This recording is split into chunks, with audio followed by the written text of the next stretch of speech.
Other interesting political news, you have the New Mexico banning guns because of their tyrannical governor.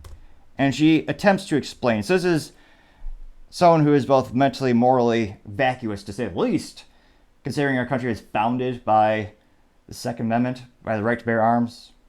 It's how we broke away from the tyrannical British when they dare tax our tea. Lord knows that the founding fathers saw how many things are taxed in the United States. I'm sure they'd be aghast and disappointed, but another topic for another time. When it comes to American values, the right to self-defense is paramount. And when it comes to the conversation of guns, I know they don't teach history much in the United States public school sector, public unions, but it's one of those issues where if you read a history book, you'll see the worst things in history always happen when the government takes guns, when they limit your freedoms. My family escaped Cuba when they were doing that, and they only barely got out. And I can't help but think of most of the parallels that we'll dive into later, but this is her attempt to pretend to justify her unjustifiable action of disarming law-abiding citizens. And again, they just got rid of, specifically, you're no longer allowed to defend yourself if you go to the grocery store. They banned open and concealed carry, which is it's in the Constitution, I believe, where they passed the laws saying it's your human right. If you're a law-abiding citizen, you have the legal right to defend yourself. Some would say rights are only given by God. Others say it's the government. Kind of tells you someone's political perspective on which one you choose. On any street corner in too many cities in New Mexico, there is someone with a gun sticking out of their waist or their belt. She looks very confused. Do they have a permit? You're making some generalizations here. Will she be called something because of that? Probably not, because she's a Democrat. And I'll tell you, if you're a young person, you're not allowed to have a handgun. Something I found morally deplorable as well.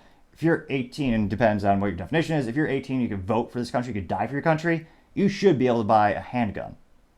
You can't because of a BS federal law. You can be gifted one in some states, but no.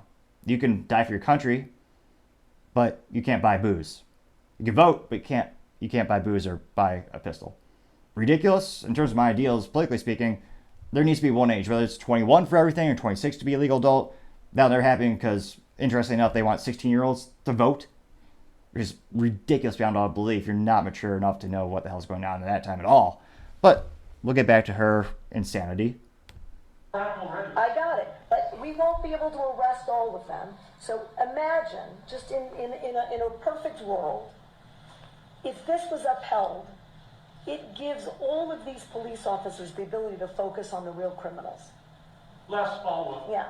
But your point is valid. You took an oath to the Constitution. Isn't it unconstitutional? I believe most politicians have never read the Bill of Rights, yet alone the Constitution or the Federalist Papers or anything by our founding fathers, which it should be illegal to be in the government and not even know what our government stands for. Constitutional to say you cannot exercise your carry license? With one exception, and that is if there's an emergency, and I've declared an emergency for a temporary amount of time, I can invoke additional powers. No constitutional right, in my view, including my oath, is intended to be absolute. There are restrictions on free speech. There are restrictions on my freedoms. I've never seen any street corner. I've never seen someone so ugly, and on the inside and partially on the outside. But so, what's the point of again? You went through the proper paperwork process. Again, I'm a fan of constitutional carry. So if you're a law-abiding citizen, you should have rights that are embedded to you and given to you by God. And I don't think. But another topic for another time. She's saying, okay, in this instance, we're taking away your rights because I declared an emergency. Now, I've read history books before. I know most haven't in public schools, unfortunately. But yeah, that's what they always do. And the slippery slope is not a theory. It's something that's been proved time and time again with a myriad of topics, some of which we've actually discussed on the show.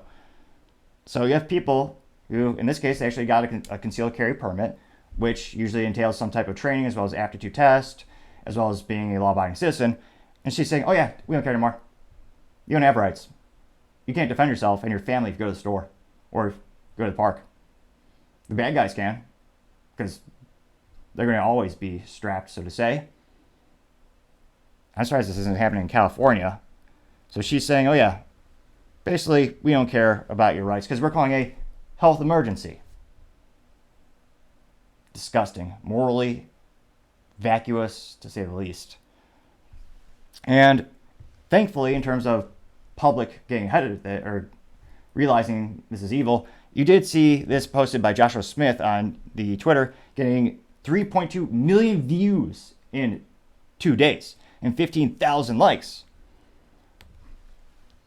Now, in terms of the comments, the top comment was from Zach saying, quote, "This statement effed me up more than any other part of this. If you can say oaths aren't absolute, you're from your seat of power, you should be removed from it," unquote. This person got 42.2 thousand views and 2,541 likes. Quite a good ratio. And he has a damn good point, I would say.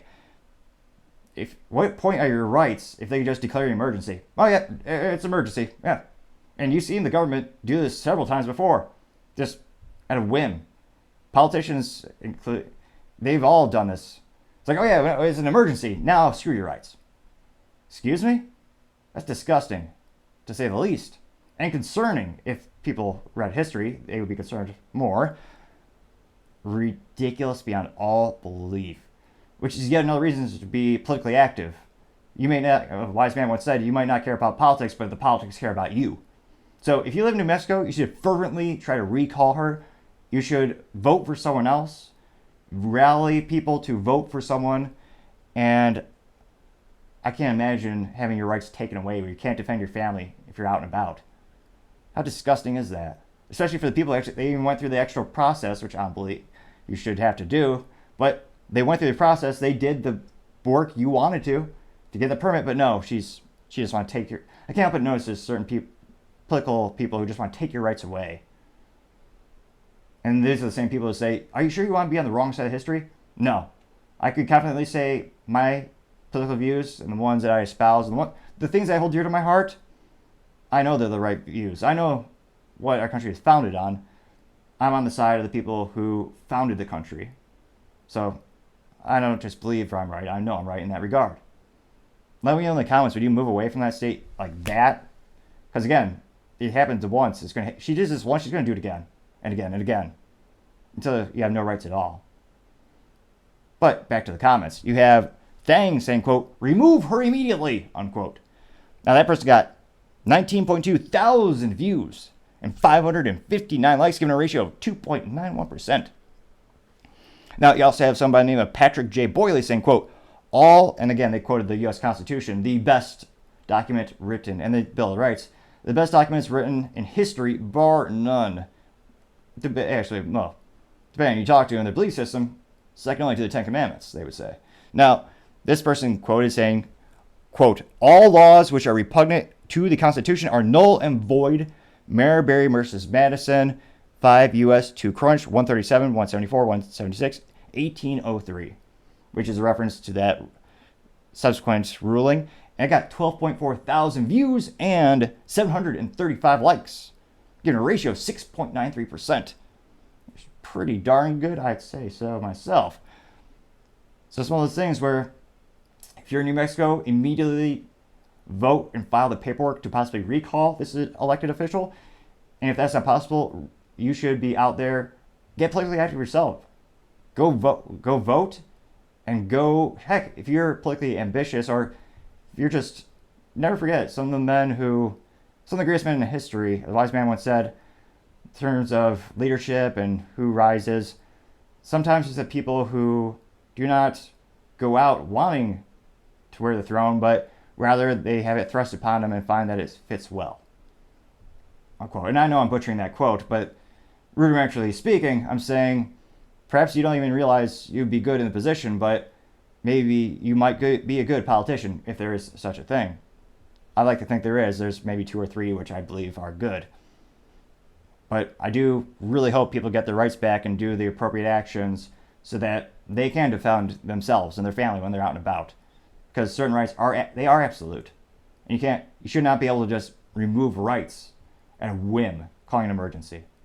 No matter what happens, certain rights are inalienable. No matter what is happening in the country or the world, certain rights are inalienable. That all men are created equal. that they have the right to defend themselves and their family. But perhaps I'm just an old soul. I hope more and more people agree with that sentiment and vote appropriately. But I always say, time shall tell. Thank you so much for taking the time to tune in today. I really appreciate it. Don't forget to click that subscribe button. I know it's ambitious, but trying to get to 4,000 subscribers by the end of September, I think we could do it together. Don't forget to take the time to comment and like the video. I really appreciate the feedback, whether it's making my speech or trying to make my speech slow down a little bit, try to be a little bit more articulate in the videos. Thanks to you, I was able to bring that more to my attention, put it on my list of things that I'm trying to improve on, or whether it's giving me feedback, whether it comes to the UAW issue, or maybe it's political stats, or maybe just your experience in certain business segments. The more data, the better. I'd love to hear your experiences, and I could bring them up next time we talk about them on the show. So don't forget to leave the comments. I greatly appreciate it. Also, don't forget to take the time to tell your friends, tell your families, tell your coworkers, heck, tell your enemies, tell anyone and everyone. Just stay safe and fight the good fight.